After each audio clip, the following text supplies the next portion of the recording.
in Cart West locations. See store for details. For your Gulf Coast Sports Minute, I'm JP. Coach Shinnick and the Argos continue to make their place in history.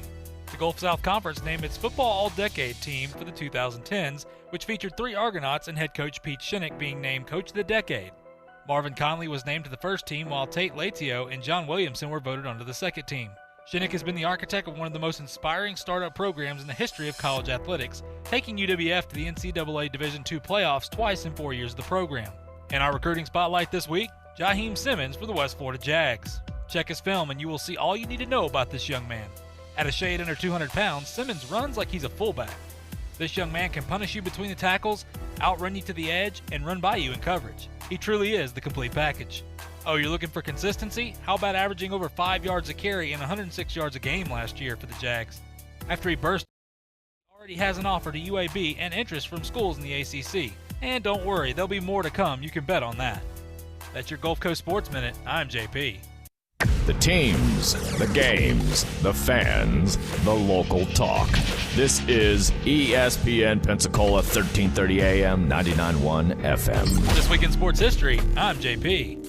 In 1937, Joe Louis knocks out James J. Braddock in 18 rounds for his first heavyweight boxing title for a significant movement in African-American sporting history. In 1939, New York Yankees announce Lou Gehrig's retirement after doctors reveal he has ALS. In 1963, New York Mets' Jimmy Pearsall hits his 100th home run as he circles the bases backwards. Yikes. In 1970 FIFA World Cup Final, Brazil and Pelé become the first team and player to win the World Cup 3 times, beating Italy 4-1 in front of 107,000 fans. In 1981, John McEnroe's famous "You Cannot Be Serious" rant in a first-round win over Tom Gullickson at Wimbledon. You can't be serious, man. You cannot be serious! That ball was on the line. Chalk flew up. And in 1986, 1985 Heisman Trophy winner Bo Jackson signs a 3-year contract to play baseball with the Kansas City Royals. That's This Week in Sports History. I'm JP. From First Take to your radio. Zion, 16 games. Okay, how many games do they have left? About 20, 22 games. All right, so he ain't gonna even reach 40 games. Damn it, I mean, this first year in the NBA, which he's getting paid for, it's like a college season to do. Give a damn about no back-to-back. You're 19 years old. 19 years old. All right, figure it out. 1 to 2 weekday afternoons on ESPN Pensacola 1330 AM, 99.1 FM. Once upon a time, there was a nice house that lived with a family. The house loved the family and took care of them. One day, it started to rain and rain. The house wanted to protect the family, but the water got inside and ruined everybody's everythings. The house was so sad, but the family didn't think it could happen. They told the house that they would take better care of her, always. Protect what matters. Learn more about your flood risk at floodsmart.gov/care. Whether you're building a new home or considering a renovation, choosing the right construction partner makes all the difference. At Lacoste Construction Group, they pride themselves on client experience and true craftsmanship, specializing in both new construction and renovations for both commercial and residential projects. Lacoste Construction Group will deliver you a quality turnkey project and is with you every step from consulting and budgeting to design and engineering. Get started turning your home or business into the space of your dreams today at LacosteConstructionGroup.com. This is ESPN Pensacola 1330 AM and 99.1 FM, the only local station that talks sports 24 hours a day, 7 days a week. From Gullick and Wingo to the Sports Drive with Chad Brillante. Plus talk football with Coach K at noon, sports call every Saturday. If you'd like to partner with us as an advertiser or a promotional partner, just give us a call at 262-6000. You're listening to ESPN Pensacola 1330 AM, 99.1 FM. All sports, all the time. WEBY, Milton, Pensacola. The following has been produced by Talk Football LLC. Former Florida Gators quarterback, NFL quarterback, and NFL head coach. Coach K. Stevenson has a resume second to none, and now he's sharing his insider information with you. Talk Football with Coach K starts right now on ESPN Pensacola.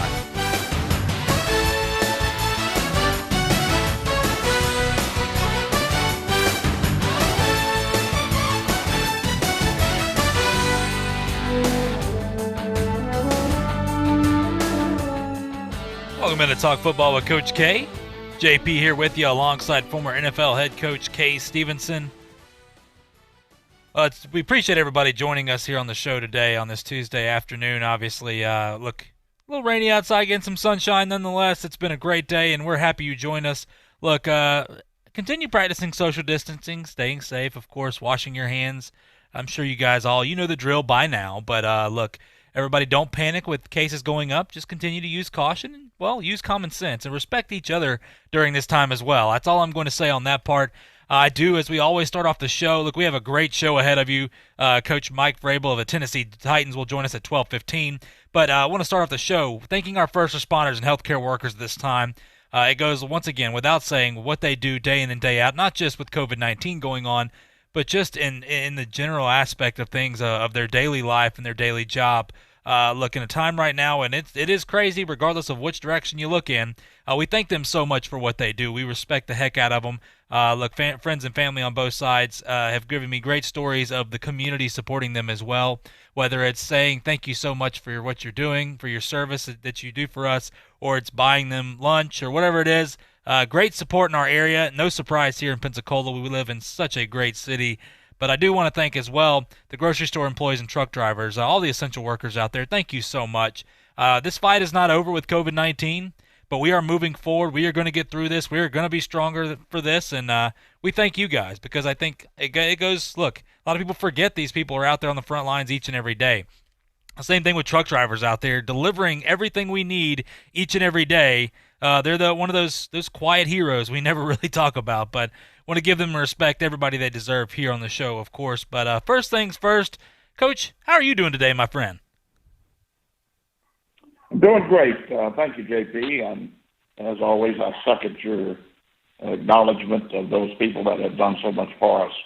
We do thank them, and it would take a long time to properly go through all that they have done and give thanks for them. But we do thank them. Yeah, absolutely. It would take, Coach. We could spend days upon days upon days talking about it.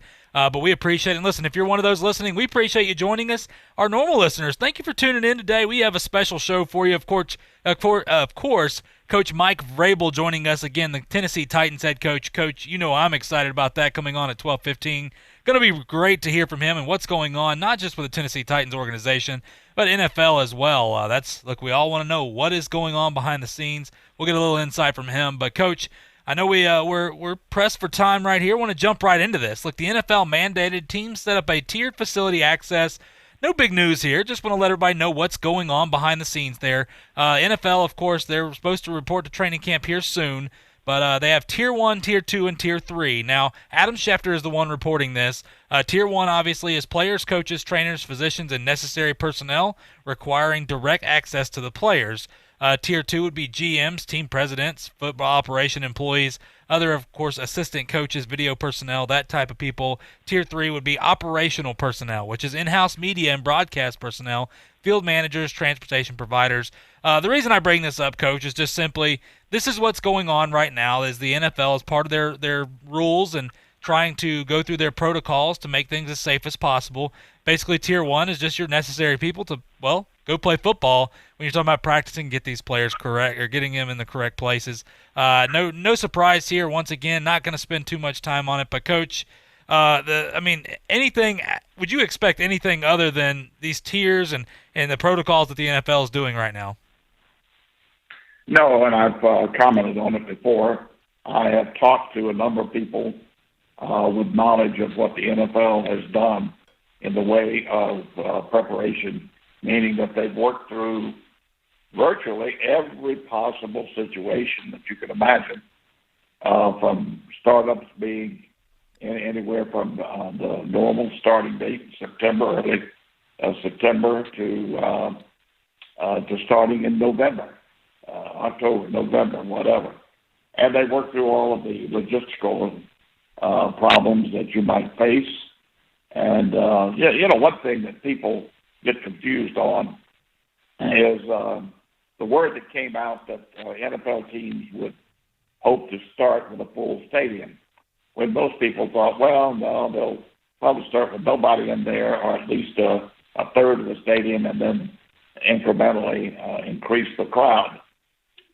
What they have to be aware of and what they have to be ready for is a full crowd in the stadium. That's the most logistically demanding piece of it. So you got to be ready for that. You got to put that on the front burner, and then work back to no one in the stadium, no spectators, to a third of the stadium or whatever they do, and phase it in.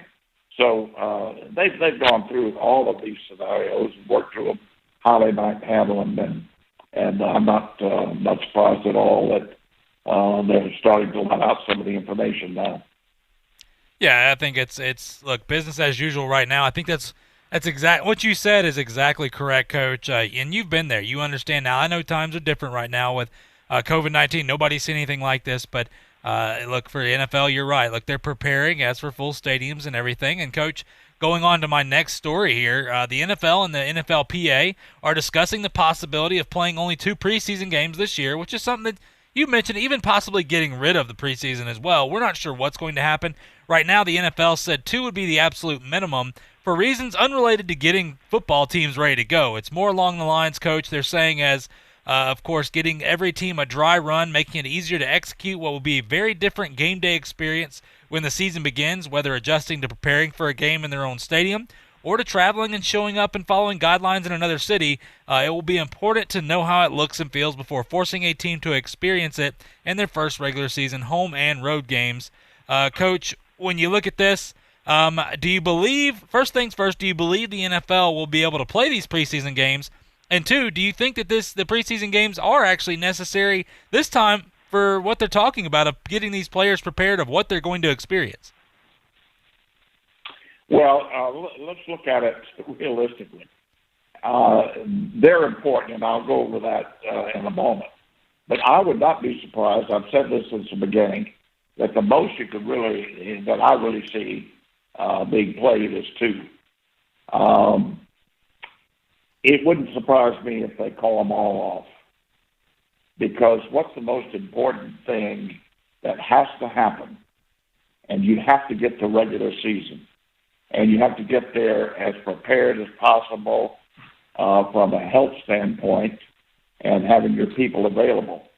So, therefore, preseason is something that's important, more important to coaches and to players, whether they want to believe it or not, than it is to ownership or executives or whatever. And let me tell you, the most important thing I believe about the preseason, in addition to getting people in football shape, ready for the opening season, but they've just spent a ton of money and invested a lot of time and money on getting these young people into teams, rookies, and whether they be drafted or free agents or whatever. They're not going to get a good look at them unless they have at least a couple of preseason games to get them out there in a game-type situation. It's going to be very difficult for young kids to make a football team. And there are going to be some good players that if they don't have any preseason games, I'll assure you there are going to be some very good players that are going to be on the street because they just didn't have time to properly evaluate them. Yeah, it's that's Coach. We talk about this and what's going to happen each and every day. It seems like it changes, but I agree with you. I understand what they're trying to do, but you're right. The biggest thing and most important thing is getting to the regular season, getting guys continue. Look, we're seeing it happen, of course, at all levels here of guys testing positive, and it's not the end of the world. But you know what? I have to agree. I don't know if there's going to be any preseason. I understand, like I said, what they're trying to do, but at this point, which is more important? And that's what it comes down to is the regular season and getting to that point. But, Coach, I know we got a couple minutes here before we got to go to break, and Coach Mike Vrabel of the Tennessee Titans will join us. Dak Prescott, we talked about him yesterday. He was supposed to sign his franchise tender. Well, he did later yesterday. But, Coach, it's not a question of what is, it's done now. We know that. Not really the question of are they going to be able to get a long-term deal done before July 15th, because technically they could. But, Coach, my question to you is this the final year of Dak Prescott with the Dallas Cowboys? Well, it could be.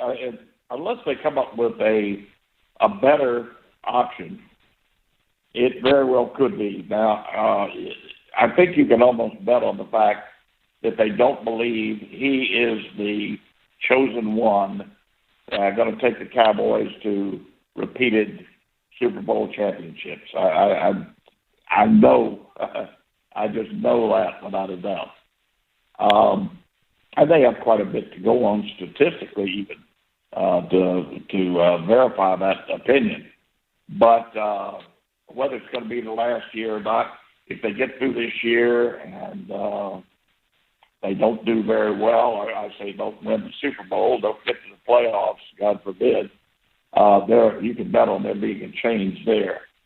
If they do approximately what they did last season, a mediocre type football team with pretty good offensive stats, and they don't have a better course to follow, they may keep them around for another year on another franchise tag. Yeah, I agree because, look, the franchise tag next year increases to $37.7 million. This is the thing, Coach. It comes down to they've paid Amari Cooper, they paid Ezekiel Elliott, they paid other guys as well. The writing on the wall says, listen, they like Dak Prescott. We know they've said they've liked Dak Prescott, but at the same time, the money that he's wanting, that changes it. You can like a lot of people, but they don't believe necessarily that maybe he's that guy. And you've said that you thought from the beginning there that there was something behind the scenes that maybe we weren't seeing, they weren't reporting. And I think it's simply that they do like Dak Prescott, as do we. But, Coach, it comes down to the fact of Dak Prescott. Listen, I love him. I think he's a good quarterback. I will not put him in the elite right now. He's got a lot to prove, but he's 1-6 last year alone against playoff teams, and that just tells you, once again, very mediocre. You can look at his stats as touchdown to interception if you want to take it further. I'm not going to do that. 1-6 though, and guys that want the big money, the guys that make the big money, have taken their teams to the promised land, and he has not done that yet. So that's all I'm going to say on that. Coach, we got to go to a break. When we come back, head coach of the Tennessee Titans, my beloved Titans, Mike Vrabel will join us on the show right here on Talk Football with Coach K. You are not going to want to miss it. All that and more right here on Talk Football with Coach K on ESPN Pensacola. I'm attorney Stephen Luongo with Levin, Papantonio, Thomas, Mitchell, Rafferty, and Proctor in Pensacola, Florida. Distracted driving is a dangerous epidemic on America's roadways. In 2016 alone, over 3,000 people were killed in motor vehicle crashes involving distracted drivers.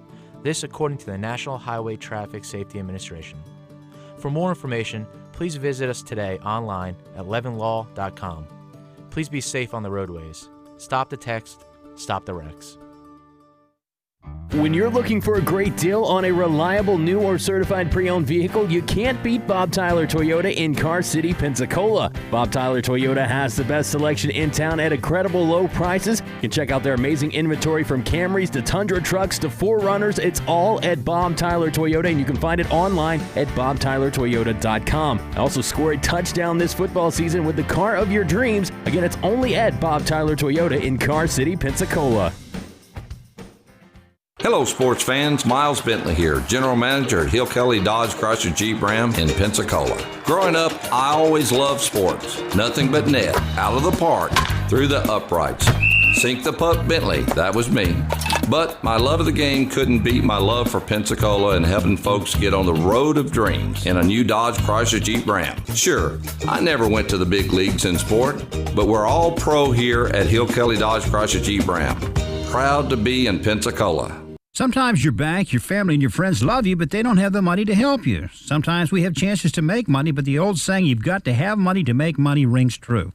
At Pensacola Specialty Pond, we can help. If you have trucks, heavy equipment, airplanes, boats, jet skis, anything with value, Pensacola Specialty Pond can loan you that short-term money you need.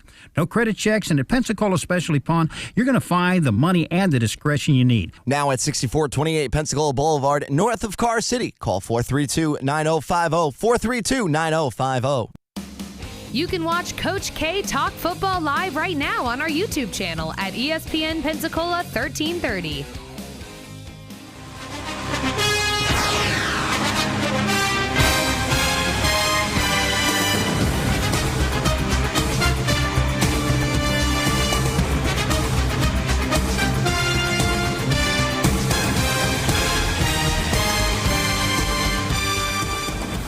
Welcome back to Talk Football with Coach K. JP here with you, alongside former NFL head coach Kay Stevenson on this Tuesday afternoon. Hope everybody's doing well, staying safe. Look, we're talking some football with you as always, and we have a extremely special guest joining us today.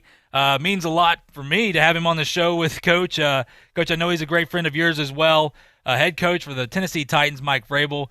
Look, he played college football at Ohio State, one of the most prestigious universities in the country. He earned consensus All-American honors, chosen by the Pittsburgh Steelers in the third round of the '97 NFL Draft.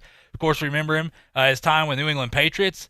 Look, he became an All-Pro, a three-time Super Bowl champion, and he finished his career, of course, with the Kansas City Chiefs. Not to mention, I will say this for Coach, he had 12 touchdowns in his career. Versatility, that's him for sure. But look, Coach, we appreciate you joining the show today. How are you doing?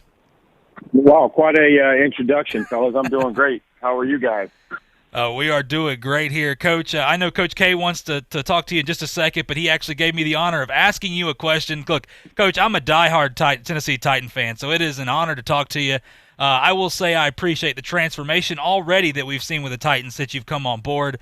But I wanted to ask you about this offseason, of course, starting with the draft and the additions. Of course, in the first few rounds there, getting Isaiah Wilson, the tackle out of Georgia, Christian Fulton, the corner out of LSU, and the guy I really like here, I thought was a steal in the third round, and Darrington Evans, the running back out of App State. You guys kept Ryan Tannehill, which a lot of people, of course, heard the Tom Brady rumors, but you kept Ryan, and I thought that was great. I thought Ryan did a great job for you guys last year. Of course, your coaching additions. Coach Jim Haslett, he's a great friend of Coach K's, great friend of the show here with the knowledge he brings as well. Coach, I mean, I know you guys haven't been together yet, but where do you see the state of your team right now moving forward from last year? Well, I mean, I think it's a process. Everybody starts over every year. It's a new year. I believe that. I know that people that have been around this league for a long time and understand it, I know that that's the case. It's a fine line between 5-11 and 11-5. That happens every year. There's that type of turnaround. So every year is different. But obviously you talked about the draft first. Excited to have the board and needs, line up for us as they did, with the big fella in the first round and, being able to get Christian where we got him, and certainly think that he's going to be able to step in and help us out in the secondary and earn his way on special teams. And, Darrington's a young player with some speed and a great skill set that we're excited about. He's a great person, been amazing in the meetings, and you don't play these games in meetings, but he's been locked in and from the running back position, being able to understand what's asked of him in the run game as well as in the pass game.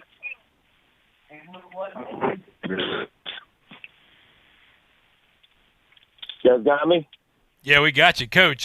Coach K, you all set? I'm all set and ready to go. Appreciate you coming on, Coach. Good of you to do okay, that. Guys. You got quite a guy there, Jim Haslett. He's I'll have to tell you some Haslett stories sometime. There, he was a tough player. Now I'm gonna promise you that.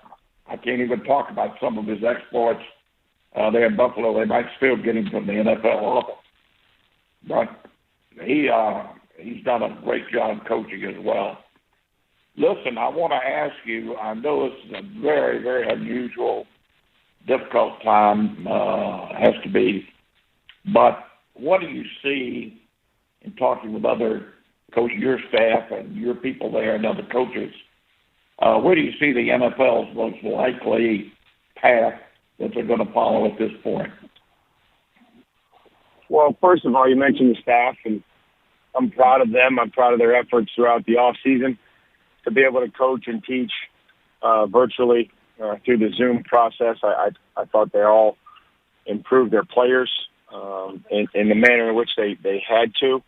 And so, that's the first thing I'd say. As far as when we're going to be able to go out there and coach, I don't know that. I would say that we're all waiting to see what that looks like and what that may look like. And so we're going to be in a wait-and-see approach. If they tell us to go to training camp at 28th, we're going to go to 28th. But our coaches need some time off. They put a lot into this off season, and we're excited to have the additions of Jim Haslett, like you mentioned, Anthony Midget coming from Houston, and some of the other younger guys that we had that we were able to add this year. Well, I'm sure that I know that drives you crazy with all the planning that has to be done when everything is known and there's no problems like we're having now. But this complicates things so much when you're not sure of exactly the scenario that you're going to be looking at. But there's camp organization.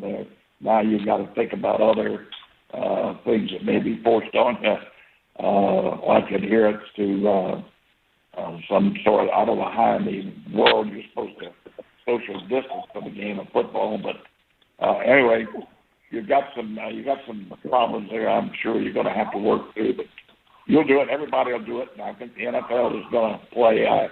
I don't buy the idea that, well, there just may not be NFL football. I don't think there's any way that's going to happen.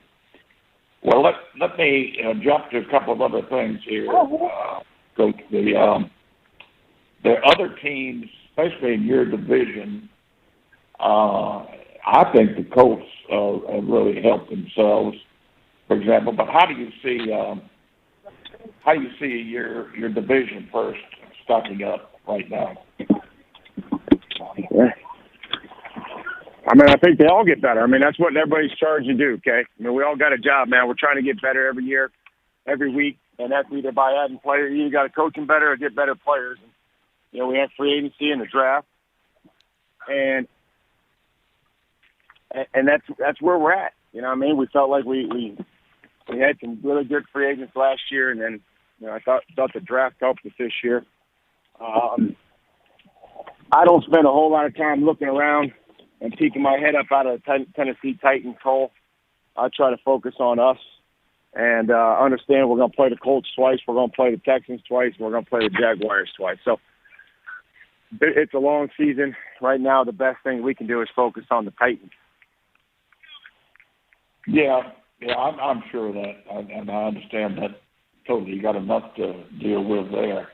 Just that it would seem, from the outside, looking in, that the Colts have helped themselves considerably. I think Tampa Bay Bucks lead the improvement field there, and I know you played with Brady, and you know what he can mean to a football team, and certainly they have a lot of talent down there, which he did not have at New England this last year. I think that's going to be a big. There's going to be a big turnaround there in Tampa for them. But anyway, these things happen, and it's just I'm interested in getting the opinion of other people, especially coaches, as to. Here's what I believe, Kay. Here's what I believe. I believe that Ohio State's got better players than Purdue. No disrespect to Purdue, but Ohio State's got better players. We all got $190 million to spend, and I hope that everybody has talent. We got to try to bring that together in a very unusual time, like you mentioned, with the virtual off seasons, and we're going into our third year with our staff. So our guys have seen most of our coaches. They've seen me. They understand how our practices are run. Not that gives us an advantage, but I think that may be, easier for us when we get back together. There's going to be some things that we won't have had to worry about, or we're going to cover them, but it won't be the first time that some of these players have seen them. Yeah, I agree with that totally. There's an interesting little, I guess it's trivia to some, but I think there's something to it. There's some decisions that have been made that have really, really influenced the game of football with certain teams. And I go all the way back to Belichick with when he made the decision to go with Brady, even after Henry didn't force him to make that change back. He stayed with Brady. And Saban making the change at halftime in a championship game to Tua, Sweeney making the big change at Clemson there to a freshman. and Lawrence, and you, the change you made last year with the quarterback there at Tennessee, which has turned out to be a tremendous move on your part.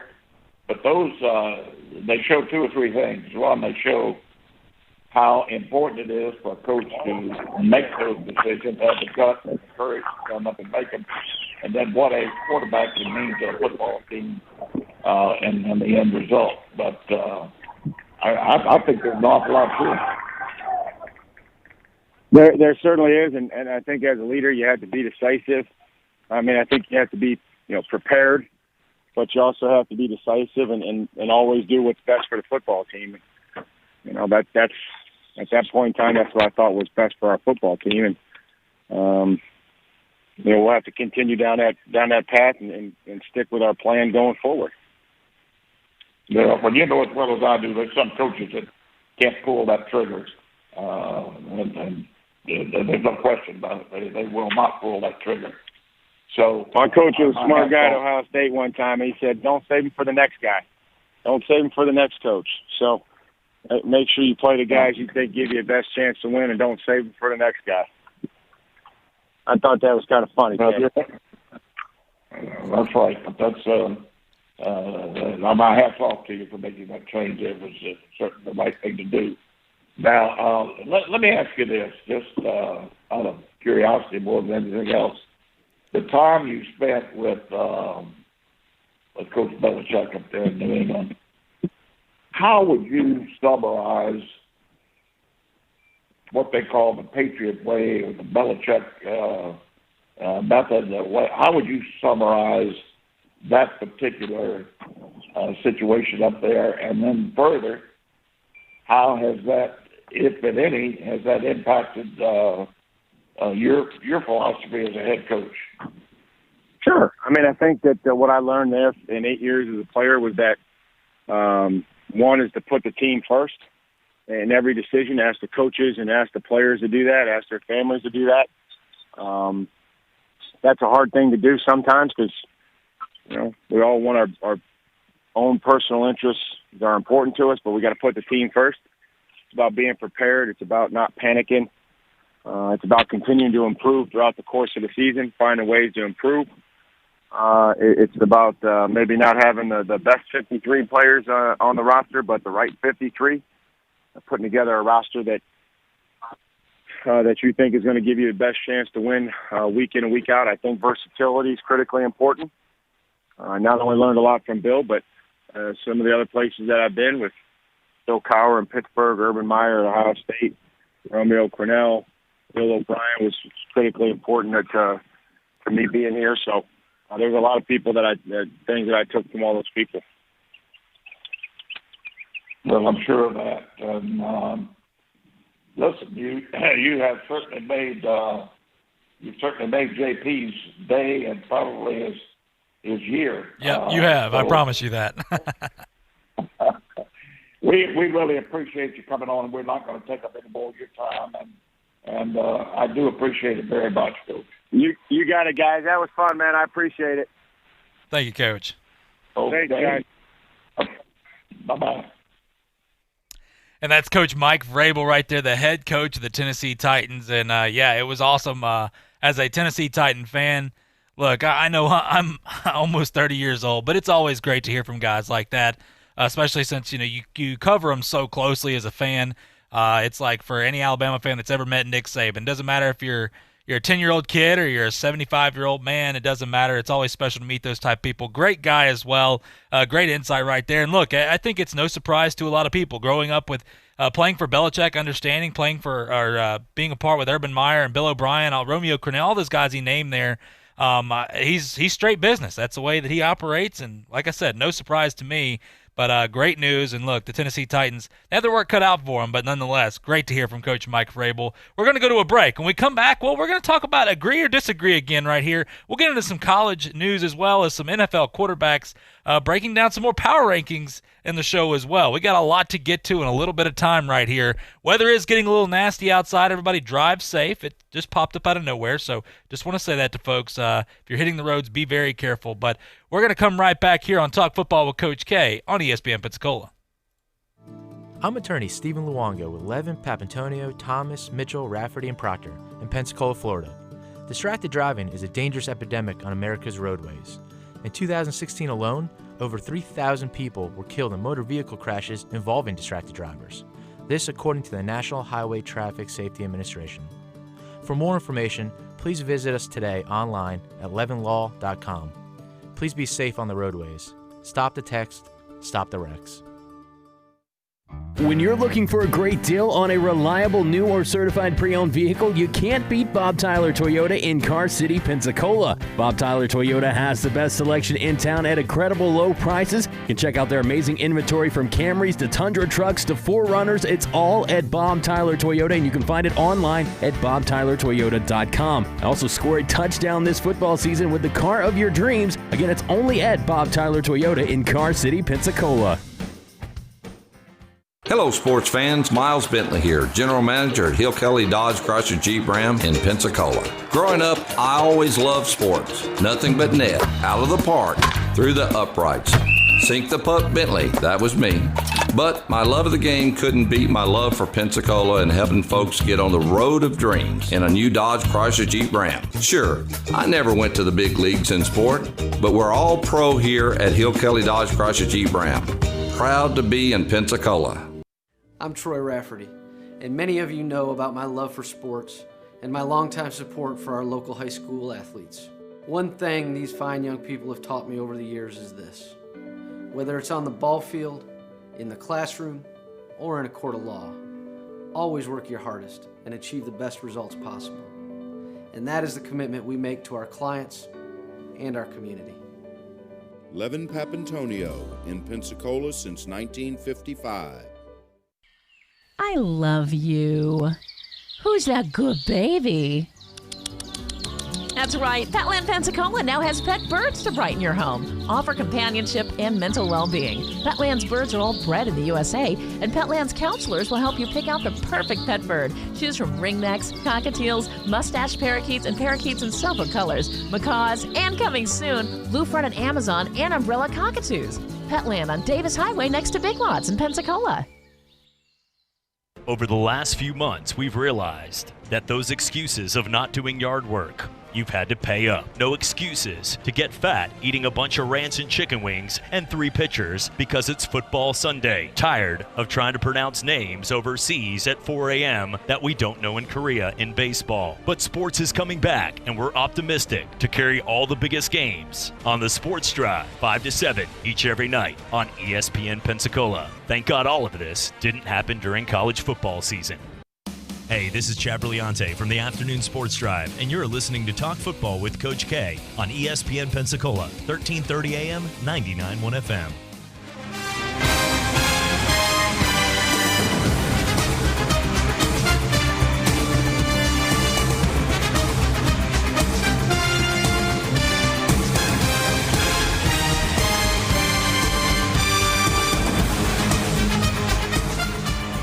Welcome back to Talk Football with Coach K.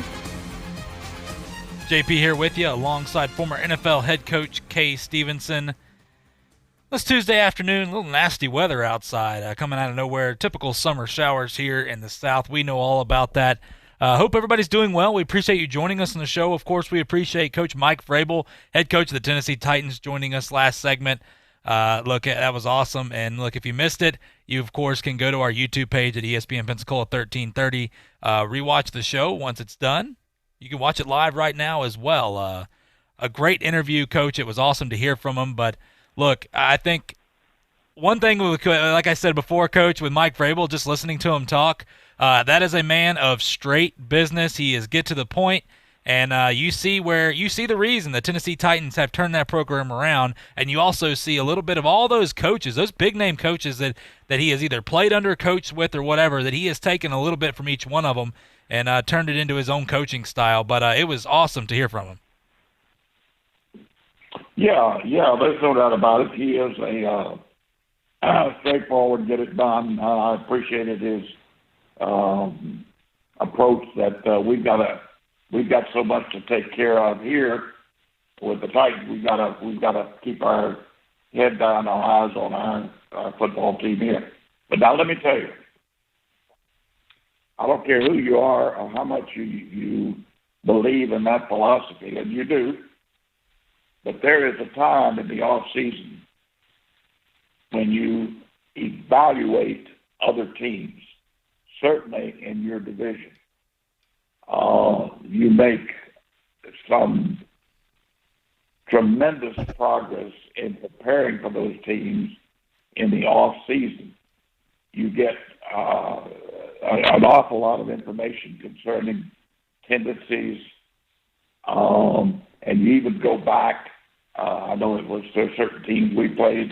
We'd go back 4 or 5 years and add those statistics into the year before, and come up with a more comprehensive, tendency chart on a football team. So you spend some time on other teams now.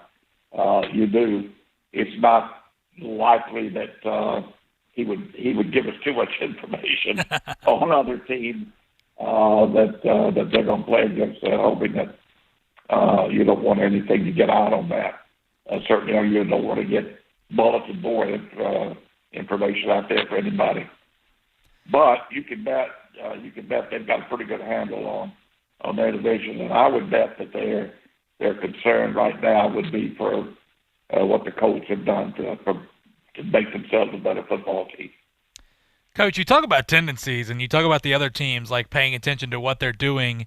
Look, you were a head coach. You played. You've been at the highest level, Coach. So I ask you this just purely as a fan, because we hear about these type of things. But on your team alone, not just talking about other teams, but on your team alone, do you have people that are paying attention to your own tendencies, to like making sure? Because as a coach and as a offensive coordinator, defensive coordinator, maybe you get caught up in it sometimes and don't realize what you're doing. Do you have people on their staff that pay attention to your own tendencies to make sure that you're not predictable?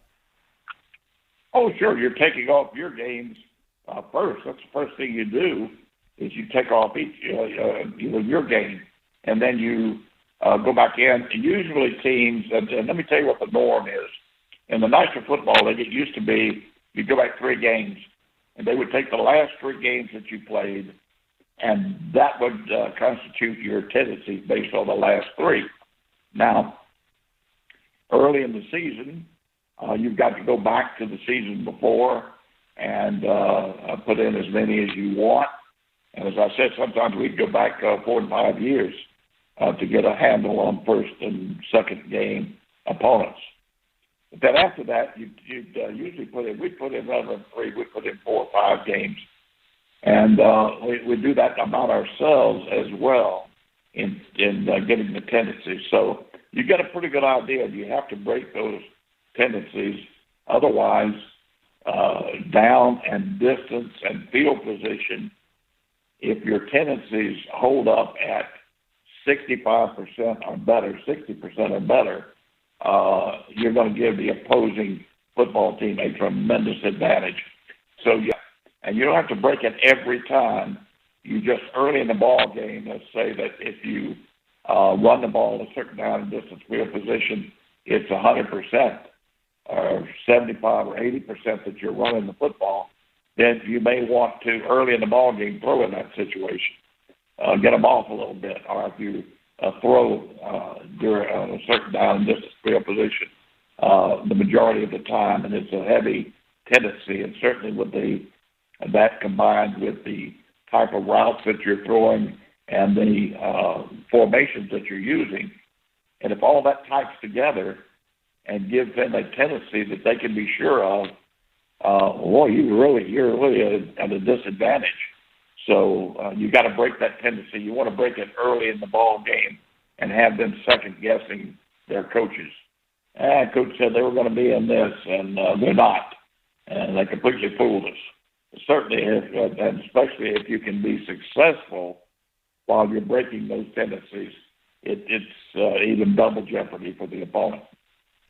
Yeah, I think that's great. That's like I said, that's a question just because we all, anybody that's watched high school, if you're a high school coach, that you break down the other team's film.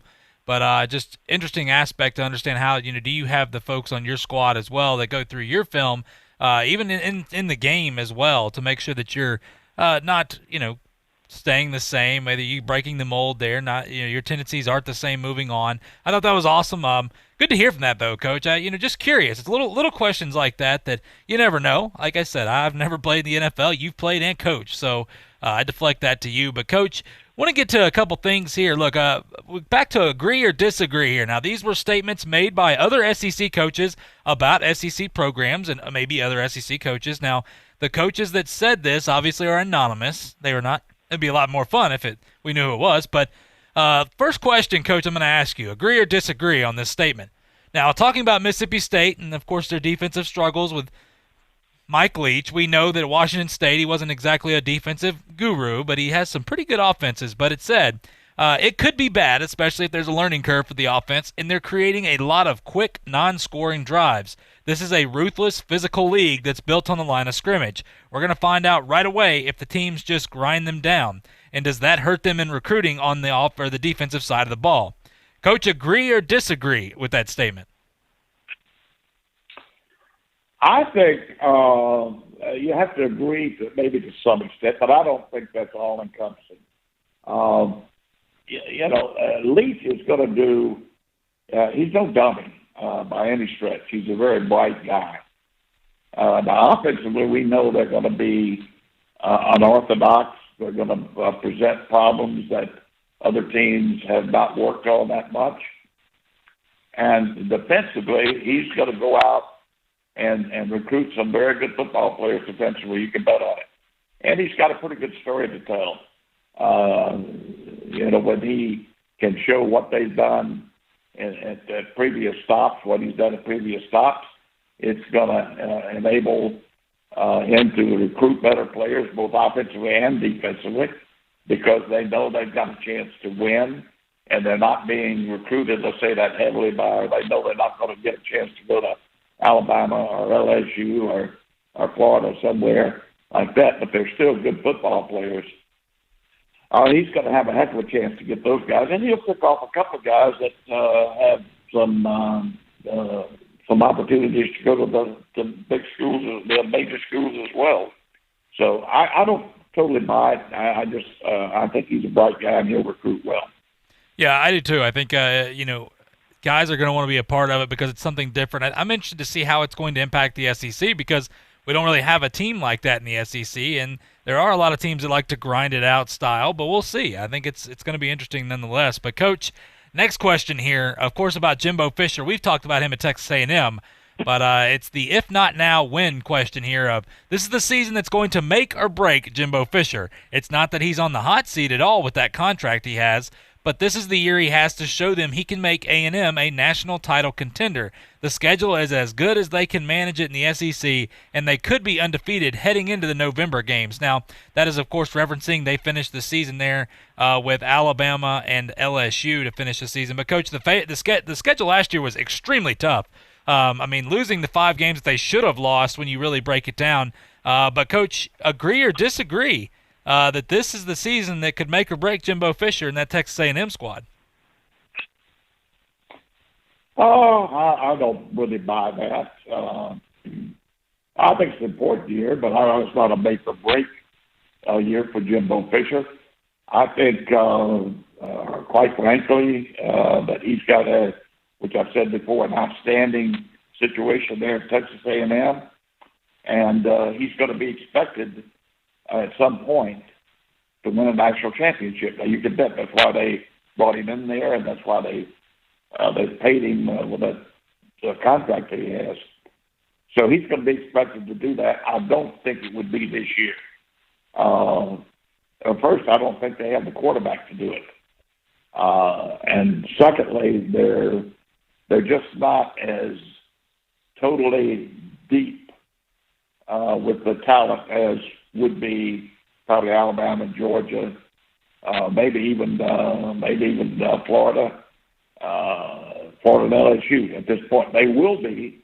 There's no doubt in my mind they will be at some point as deeper. But I don't think this year is a make or break year for him. No. Well, fair enough. I think I think it depends on the way people want to look at it. Is Texas A&M going to be a national title contender this year? No, I don't think that should be a question for people. But I think the big thing is that they see progress here, and if they can beat either LSU or Alabama, I know LSU is reaming a little bit, but that's still going to be an extremely talented team. But if they can pull one of those games out, look, A&M fans would love nothing more than to take down Alabama, but we'll see if that happens or not. But nonetheless, I think the big thing is progress, and we'll see what happens. Well, they're going to have progress. I think they're going to win more games, obviously. And what you said earlier was so true. They had a tremendously difficult schedule last year. It's not as difficult this year, and they should be better. So therefore, I think, they're going to win quite a few more games than they did last year. And you know what? In Texas, with that oil money they have over there at A&M, we've seen the facilities are phenomenal. Recruiting is going up for them. So look, just expect Jimbo Fisher to take that team to the next level in the coming years. We'll see what happens. But Coach, the final question here before we go to break. Of course, University of Florida has sky-high expectations, and well, they're rightfully justified. But the statement was, in many ways, Florida's 2020 comes down to Georgia. They could lose that game, win 10, and still be a disappointment. And that comes, of course, Coach, with, look, we know the expectations are higher. They've won consecutive New Year's Six bowls. The last thing standing in their way from being a top 5 team, of course, is Georgia.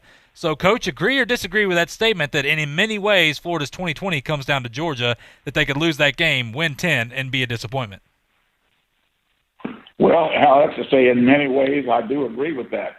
I think they could. I think they could win 11 ball games and lose to Georgia, and Georgia go back to the championship game, winning the East. I think they're going to have. I think they need to win the East. I think they're at the point where most of the hard supporters there at the University of Florida have to feel like that this is the year. That, with Georgia being somewhat down, losing all the players they lost, and their quarterback 4 out of 5 on their offensive line, so on, that this is the year to overtake them and win the East again and go back to the championship game. I think anything short of that is going to be a disappointment for Florida fans. I really do. So is it going to be a deadly situation for the coaching staff down there? No, absolutely not. But it's still going to be a disappointment. Yeah, I think we have to remember this is a team that was 4-7 not very long ago with a porous offensive line. Just a porous offensive output altogether, and this team is starting to figure things out. They, of course, figured things out last year, almost taking that next step. But this is, look, when we say that there'd be a disappointment, it's not a negative thing. It's just that's where expectations are right now. You look at Alabama, and last year was a negative year, disappointing year for Alabama fans, and I think that's where Florida's getting to with Dan Mullen and that squad, Kevin Steele, the entire staff, what they're doing right now. I think or Todd Grantham, I'm sorry, Kevin Steele's at Auburn, but Todd Grantham and what they're doing with the defense, I think this is phenomenal. Once again, Coach, we've talked about it. We believe that this is Florida's year to overtake Georgia, and I'm not just saying that just because. Everything's kind of falling into place for them, especially even more so. We said this before COVID-19 hit, now even more so with the continuity that they have coming back. So we'll see. But once again, I'm going to stick with Florida winning the East there, and we'll see what happens after that. But, Coach, we got to go to a break. When we come back, we're going to talk a little bit more about the NFL Power Rankings. We broke down 1 through 5 yesterday, agreed and disagreed on some of them as well. We'll break down 6 through 10 here. Some interesting teams in this top 10. We'll talk about that when we come back right here on Talk Football with Coach K on ESPN Pensacola. I'm attorney Stephen Luongo with Levin, Papantonio, Thomas, Mitchell, Rafferty, and Proctor in Pensacola, Florida. Distracted driving is a dangerous epidemic on America's roadways. In 2016 alone, over 3,000 people were killed in motor vehicle crashes involving distracted drivers. This according to the National Highway Traffic Safety Administration. For more information, please visit us today online at levinlaw.com. Please be safe on the roadways. Stop the text, Stop the wrecks. When you're looking for a great deal on a reliable new or certified pre-owned vehicle, you can't beat Bob Tyler Toyota in Car City, Pensacola. Bob Tyler Toyota has the best selection in town at incredible low prices. You can check out their amazing inventory from Camrys to Tundra trucks to 4Runners. It's all at Bob Tyler Toyota, and you can find it online at bobtylertoyota.com. Also score a touchdown this football season with the car of your dreams. Again, it's only at Bob Tyler Toyota in Car City, Pensacola. There's only one place in town for the lowest prices and greatest selection of firearms. Pensacola Indoor Shooting Range. Visit our fully stocked Gun Pro shop for new and used firearms, accessories, and ammunition. Check out the Indoor Shooting Range. We offer rentals on guns, including fully automatic machine guns and silencers. Ladies, this is the safe place to learn how to use a gun. Plus, Tuesday is Ladies' Day. Women shoot for half price all day. The best place to buy firearms in Pensacola. Pensacola Indoor Shooting Range. Highway 29 in Car City. Pensacola's own NFL Hall of Famer Emmitt Smith has some tips for us during this time. This fight is up to all of us to try to help bend that curve. It's going to take teamwork. It's going to take us to stay committed, stay focused, and stay dedicated to the mission at hand, and that is to keep everyone safe. So be encouraging. Find some support. Find someone to talk to every day to encourage them to keep on continuing in this fight. And we will beat this pandemic. The teams, the games, the fans, the local talk. This is ESPN Pensacola 1330 AM, 99.1 FM.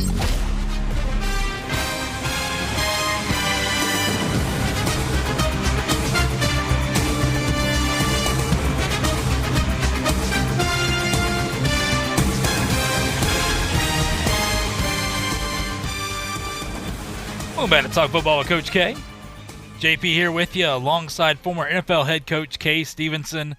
This Tuesday afternoon, a little rainy outside. Hope everybody's doing well, driving safe out there and staying safe in these times. We're talking some football with you. And look, final segment of the show here, Coach. We talked about the power rankings a little bit yesterday with 1 through 5 being the Chiefs, Baltimore Ravens, the San Francisco 49ers, the New Orleans Saints, and the Tampa Bay Bucks. In that order, we agreed and disagreed on some of them. Some of them you can flip-flop into other positions. But nonetheless, Coach, number 6 in this list, the Buffalo Bills. I think there's a lot of hype with this team. I'm not buying into Stephon Diggs. We've talked about that. I don't think that puts them over the top. Defensively, they're pretty good. No doubt. Not going to deny that. Josh Allen is a catalyst here. I think Josh Allen has to have a good year. I just don't know. The running game with what they have some good young backs. But Coach, I don't know if the Bills, I'm not ready to put the Bills number 6 on this list of all teams, especially with other teams in this list. But I'm not ready to put them number 6, especially. I'm not even ready to put them as the division winners yet over in that that East Division. But, Coach, what say you, the Bills number 6? You there, Coach? Oh, I think we lost Coach. We'll get Coach back while we're talking. But I will say this, look, the Bills, I think it's very important to look at the Bills and look at what they've done. Not downplaying with the Bills, but once again, it comes down to quarterback position. I think in order to be very good at that quarterback position, you have to have a quarterback you can trust, not a gunslinger. Like when I say gunslinger, I don't mean a guy like Brett Favre. Brett Favre was one of those guys that you could live with, type of gunslinger. But Josh Allen is a guy I think is learning. I know that, of course, Jake Fromm is there. I'm still not ready to buy that team. Look, the Patriots, until somebody upsets the Patriots and moves them out of that spot, regardless of whether Tom Brady's there or not, I'm not going to be the one to do it. So I will say the Bills at number 6, though, regardless of just that division. I don't think they're the best in the division, but I'm not ready to put them at number 6, especially with some of the teams that we have in the NFL. 1, 2. Yep, can't get Coach on right here.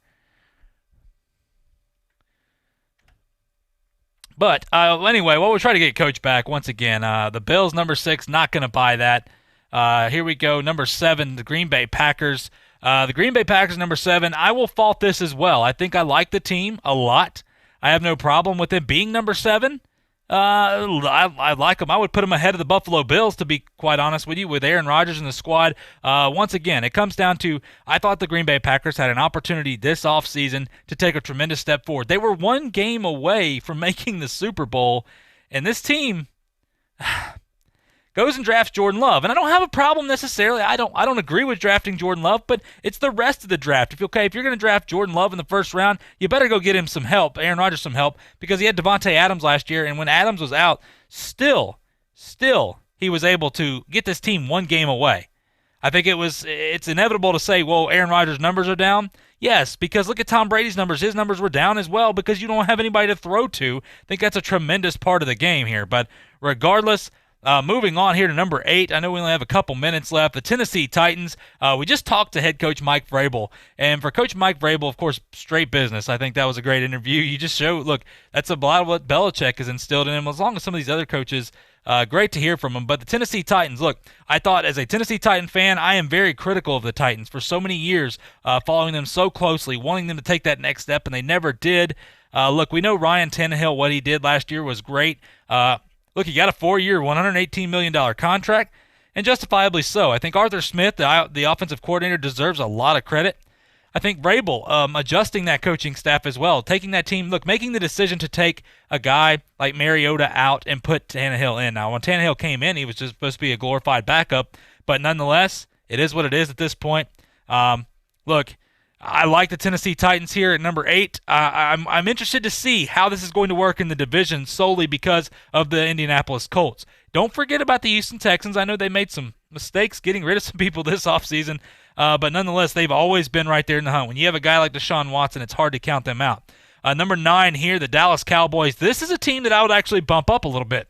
The reason I would bump them up is, look, I know Dak Prescott signed his tender now, so now he is on board. He sent a Instagram photo out yesterday of him in a cowboy hat, kind of winking at the camera. You know, it seems like he's ready to go. But, look, they signed Amari Cooper to a $100 million deal. Of course, CeeDee Lamb is a part of this team, and CeeDee Lamb is a guy that I think makes this offense scary regardless of whether Andy Dalton's back there or Dak Prescott. So, look, they have Michael Gallup. You still have Ezekiel Elliott in the backfield. You still have one of the best offensive lines in all of football. Jerry is building a team right now regardless of the Dak Prescott situation. If he's there, that's awesome because he is a good quarterback, but he has to prove that he can win the big game. That's why if the Cowboys can prove that this year, then I can move them possibly into the 6 or 7 slot here. But number 9, not a bad position for him to be. Look, I think it's important, though, when we look at this, the rankings in general. I take this for what you want, regardless of what type of fan you are. Look, for me, Tennessee Titans at number 8 seems a little high because they were close to making, of course, the Super Bowl last year. Taking down the Ravens was a tremendous step. And, look, if Chad's listening, taking down the Patriots, ending that dynasty was just fantastic. That's all I'm going to say. I know he's not going to like hearing that, but I know he is ready to get this season going, even though he's not buying – well, Stidham either. We'll see what happens with Stidham. But look, when you look at this, the team, there's so many teams in here that we don't have time to get to. I know we have a little bit less than a minute, but when you look at the Steelers, the teams, the Colts, we talked about the Colts as well, the Seahawks right there. Number 10, they have the Vikings, and you can agree or disagree with the Vikings, but I like the Vikings a lot.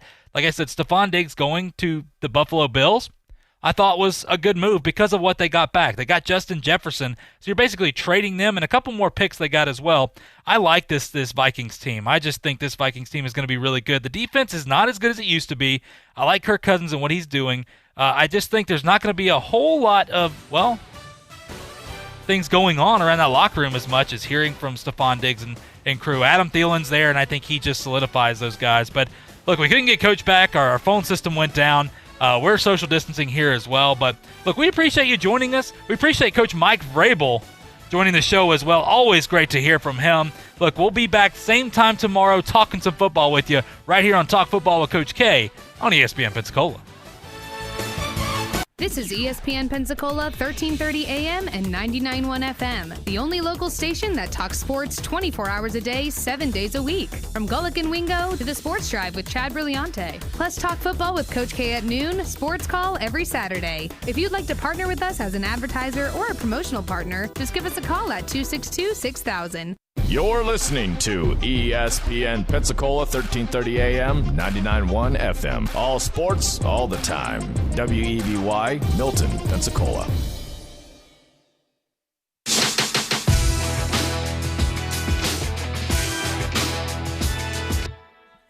First Take Your Take on ESPN Radio, the ESPN app, Sirius XM Channel 80, and ESPN News. I'm Jason Fitz, and we start the hour with headlines that you need to know. Major League Baseball is planning to hold a 60-game season.